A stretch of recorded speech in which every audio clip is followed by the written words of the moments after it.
on the News Channel 5 network. This is MorningLine with Nick Barris.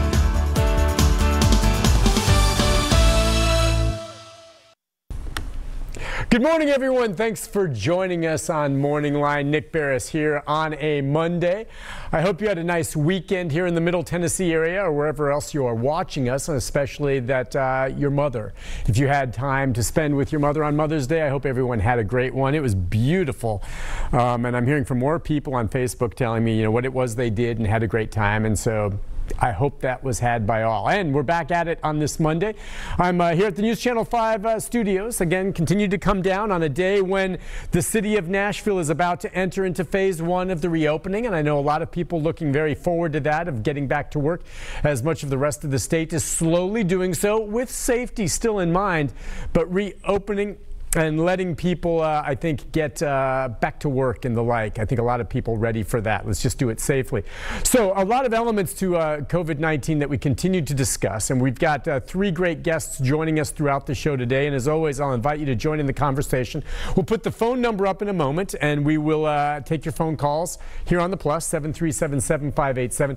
Also, as we've been doing throughout much of this pandemic, we continue to stream MorningLine and other programs, but MorningLine live on Facebook, and that's at newschannel5.com. Facebook. I'm checking on it now. I see folks right now joining us. You're welcome to message us as we go. We're going to start things off this morning with our first guest talking about the latest. As things are reopening and safety is in place, what's happening, and we've seen a lot of stories on this, inside our prisons and jails. And is enough being done to make sure that COVID doesn't spread? The idea of maybe releasing some of the non-violent offenders early so you don't have overcrowding there. To talk about that, we are joined this morning by State Senator Brenda Gilmore. And can you hear me okay, Senator? I can. Good morning. How are you? Good. Good morning to you, and I hope you had a good Mother's Day. I did. Okay. The weather was so gorgeous. It was absolutely hard not to have a great day. I couldn't agree with you more. Well, listen, thank you with us this morning, joining us on this Monday morning. Let's start with you in terms of your concerns at this point. As we've seen, I think we've all seen the stories about some facilities more than others having some real issues with the spread of COVID-19, and the question and how slowly it's happening with the crowding in some of these places. What do you think, and how is the state doing with that regard? I guess you're looking primarily at the prisons, but we know there's issues in jails as well. Go ahead, Senator. Right. I think the state must do more to protect our prisoners and the staff and the inmates. They have announced that they are testing all inmates. I'm very pleased. This is still not enough, though. When we see in Trousdale prison that over 50% of the people that have been tested have shown that they were positive. And in Bledsoe, about 1/3 of the people that have been tested were positive. Then those are red flags that the number of people, the number of inmates that are going to turn out negative is just going to be astronomical, much more than it is in the general population. And this is totally unacceptable when there are steps that can be taken to bring those numbers down. So specifically, let's get into that. We've heard about the idea of maybe releasing some of the low-risk inmates near the end, perhaps, of their sentence and get going. But specifically, what more do you think needs to be done that you think would make a real difference? Well, I think that the suggestion that you just made is number one, is those low-risk inmates, those non-violent ones. Most of the people, the majority of the people in prison are for non-violent offenses, and most of them are poor, lack education, and did not have adequate representation. Those, I think, that could be released. I think right now there are about 1,000 people who've been granted parole. And the only thing they need is to fulfill an educational requirement. There's absolutely no reason that why those individuals cannot be released immediately. And they could take an online course, or perhaps it even could be waived in these unprecedented times, especially since they've already been granted parole. I think there's an aging population. Most of the time when people commit crime, they're young. In Tennessee, we have some very harsh laws. People stay in prison for a very long time and they age there. So the elderly, those that are particularly vulnerable with chronic diseases like asthma, cancer, diabetes, hypertension, heart disease, cancer, those individuals could be released, I think.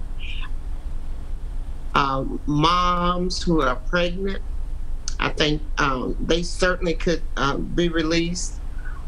Individuals who have other underlying conditions could be released. And we could streamline the whole process of probation. It's extremely cumbersome going through the probational process.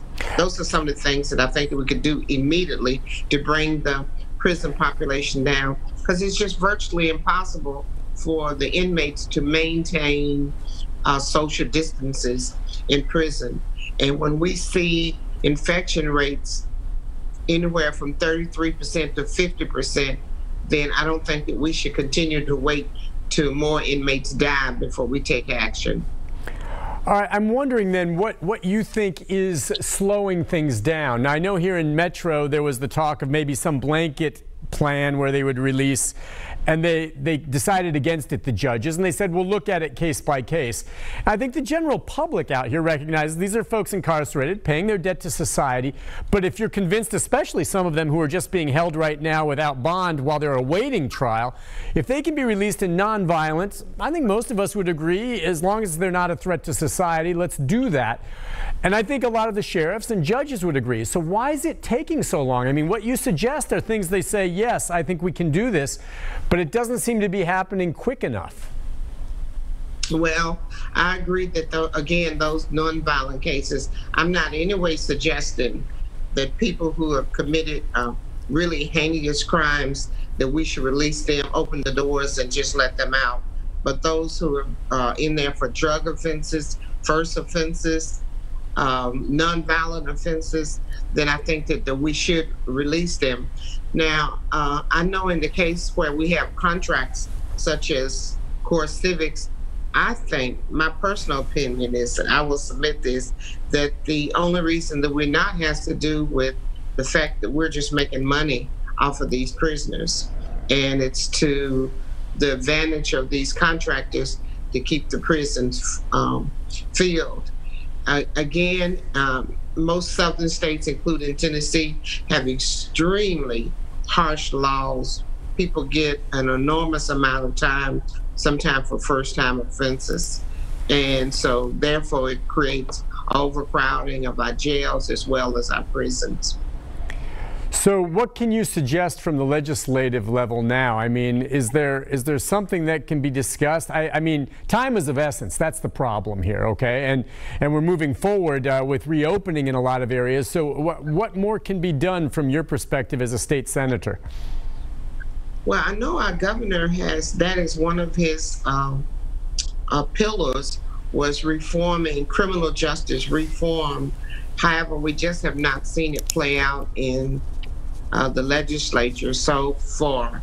We've not seen any real action take place. We've kind of nibbled at the edges, but I don't think it's had real impact on bringing those prison numbers down. Across the country, though, there is a trend to have criminal justice reform. So I'm hopeful. It's the only thing with this pandemic, I think it's hurried up. There's a need for us to hurry up and do that, and to just try to be creative and show compassion. We're in a Bible Belt, Nick, here, and so we should have compassion and be willing to give people a second chance, again, for those nonviolent offenses. You know, one part of it we're discussing right now, the inmates and the nonviolent offenders, but I mean, what about the correctional officers, the guards? I mean, I think about them as well, being in this environment where maybe several people are getting sick and it's so crowded, and they're part of that as well. I mean, have you considered that aspect?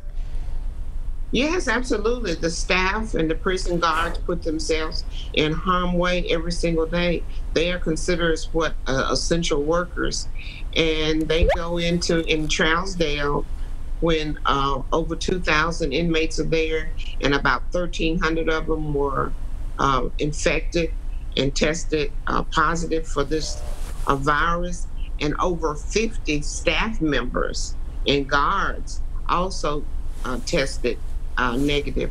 That means that they take those viruses back to their families and back to their communities, and it's just a snowball effect of continuing to carry this virus from person to person. Yes, I'm very concerned about the prison. I'm concerned about the prisoners. I'm concerned about the staff and the prison guards there. We need to do everything that we can to protect them.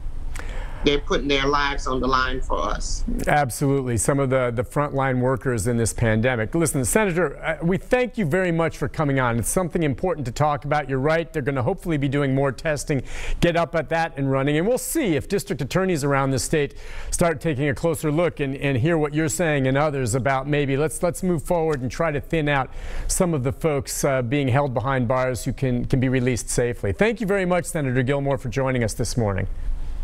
Thank you for having me on. I appreciate it. Have a great day now. It is a pleasure, ma'am. You take care.